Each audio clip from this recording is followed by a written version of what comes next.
이 새벽에 함께 은혜 받을 하나님의 말씀 구약 출애굽기 4장 1절에서 4절 봉독합니다. 모세가 대답하여 이르되 그러나 그들이 나를 믿지 아니하며 내 말을 듣지 아니하고 이르기를 여호와께서 내게 나타나지 아니하셨다 하리이다.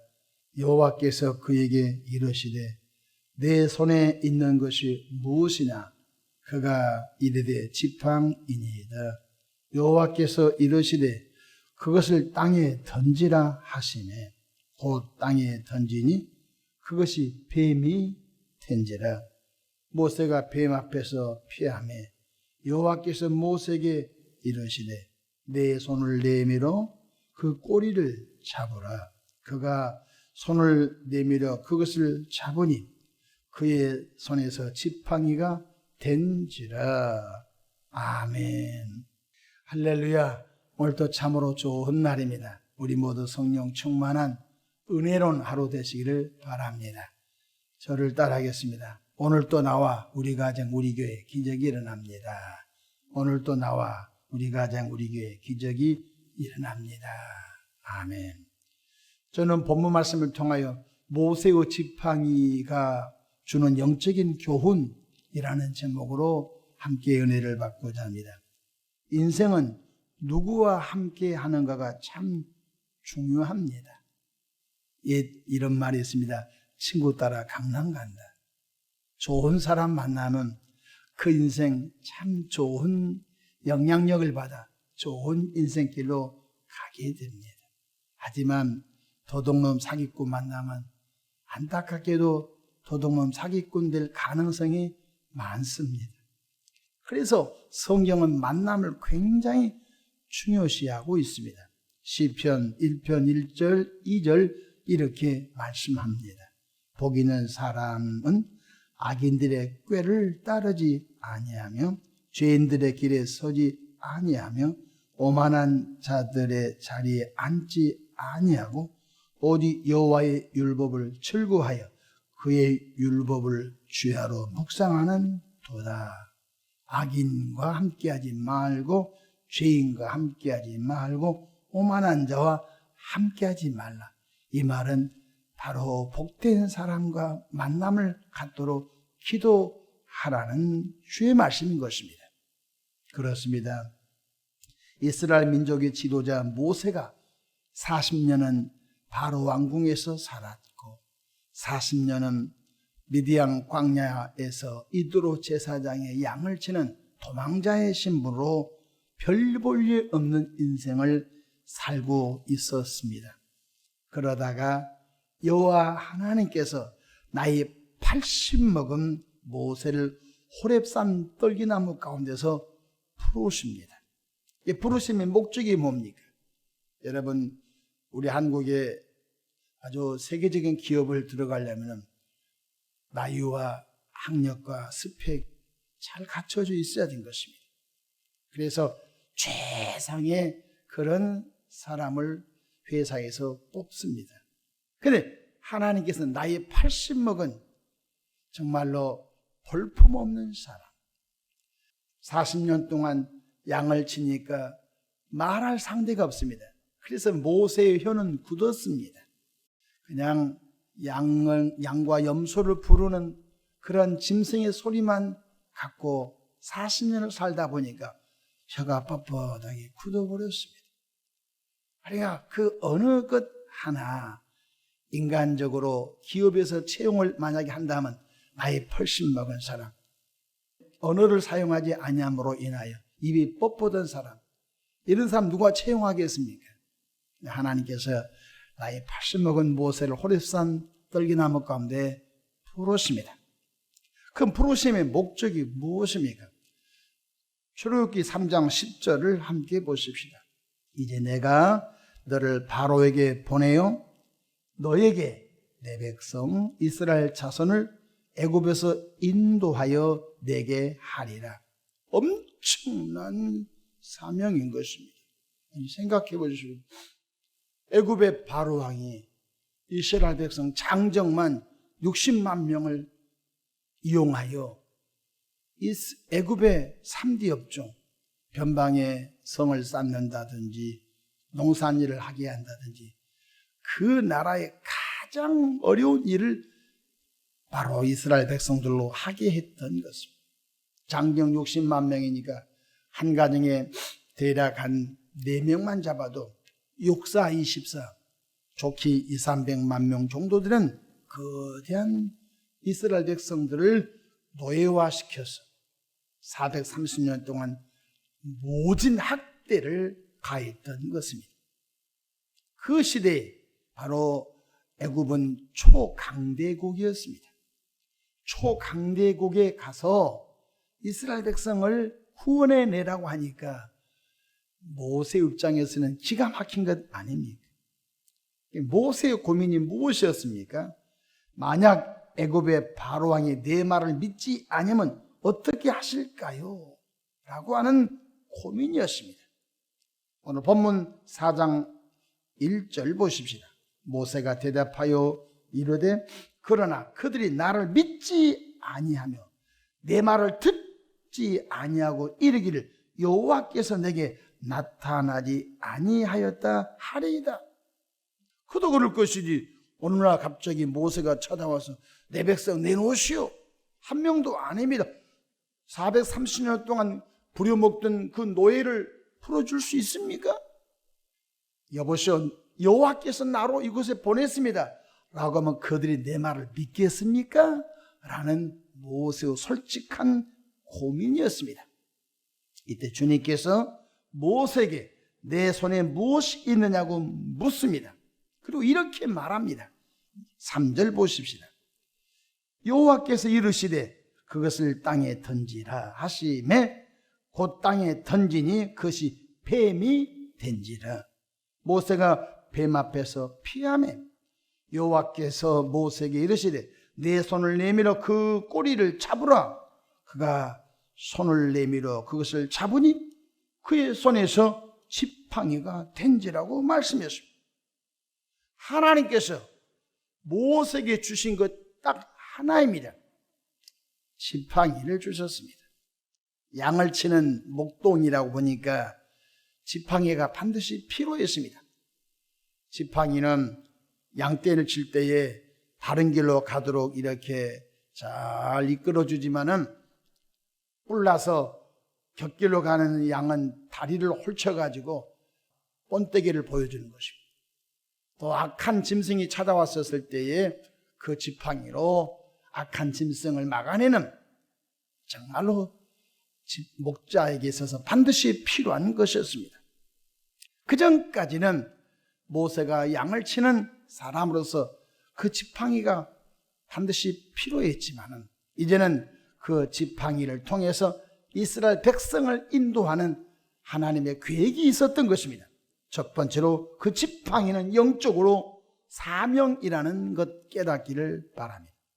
사명을 던져버리면 그것 때문에 책망과 고통이 따르지만 사명을 꼭 붙잡고 나가면 사명 때문에 기적이 하나님을 경험하게 되며 삶이 보람차게 된다는 것입니다. 모세야, 네 손에 무엇이 있느냐? 지팡이가 있습니다. 오늘 2절에 여호와께서 그에게 이르시되 내 손에 있는 것이 무엇이냐? 그가 이르되 지팡이니라. 그가 40년 동안 지팡이 갖고 있었거든요. 그때까지는 그 지팡이가 그저 양과 염소를 치는 것에 필요했습니다. 그러나 너 앞으로 인생의 3라운드 80부터 너가 120까지는 너가 생각지 못한 일을 내가 너로 하게 하리라. 바로 모세의 손에 들려있는 이 지팡이는 바로 이스라엘 백성을 이끌어내는 사명을 말한 것입니다. 뿐만 아니라 지팡이는 바로 사역에서 능력을 말한 것입니다. 사명을 감당하려면 하나님이 반드시 사명에 걸맞는 능력을 하나님이 주신다는 것입니다. 여호와 하나님께서 모세 손에 들렸던 지팡이로 나일강을 치게 하시니 나일강 물이 피가 됐습니다. 그가 나이 40부터 80까지는 아무리 냇가를 쳐도 냇가가 핏물이 되지 않았거든요. 그런데 그가 사명을 받고 애굽에 가서 나일강물을 치자 나일강물이 온통 피바다가 되었거든요. 출애굽기 7장 19절 여호와께서 또 모세에게 이르시되 아론에게 명령하기를 내 지팡이를 잡고 내 팔을 애굽의 물들과 강들과 운하와 못과 모든 호수 위에 내밀라 하되 그것들이 피가 되리니 애굽 온 땅과 나무 그릇과 돌 그릇 안에 모두 피가 있으리라. 그래서 모세를 통하여 하나님이 10가지 재앙을 내릴 때 첫 번째 재앙이 피의 재앙인 것입니다. 모세가 들리는 지팡이를 나일강에 대면 나일강에 핏물이 되고 연못에 되면 연못이 피가 되고 호수에 되면 호수가 피가 되고, 그래서 그전까지는 그런 일이 없었던 것입니다. 바로 모세가 들려있는 이 지팡이는 사명을 감당할 수 있는 능력의 지팡이인 줄로 믿으시기를 바랍니다. 이뿐만 아닙니다.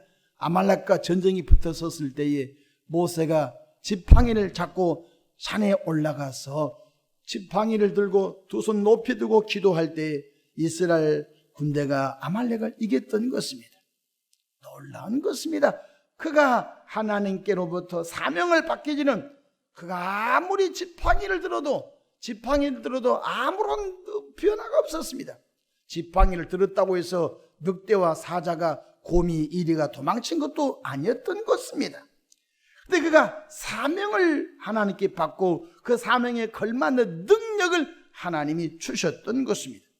이스라엘 백성들이 물이 없다고 아우성을 쳤을 때에 여호와여 이 백성들이 물이 없다고 하자 하나님이 뭐라고 하셨습니까?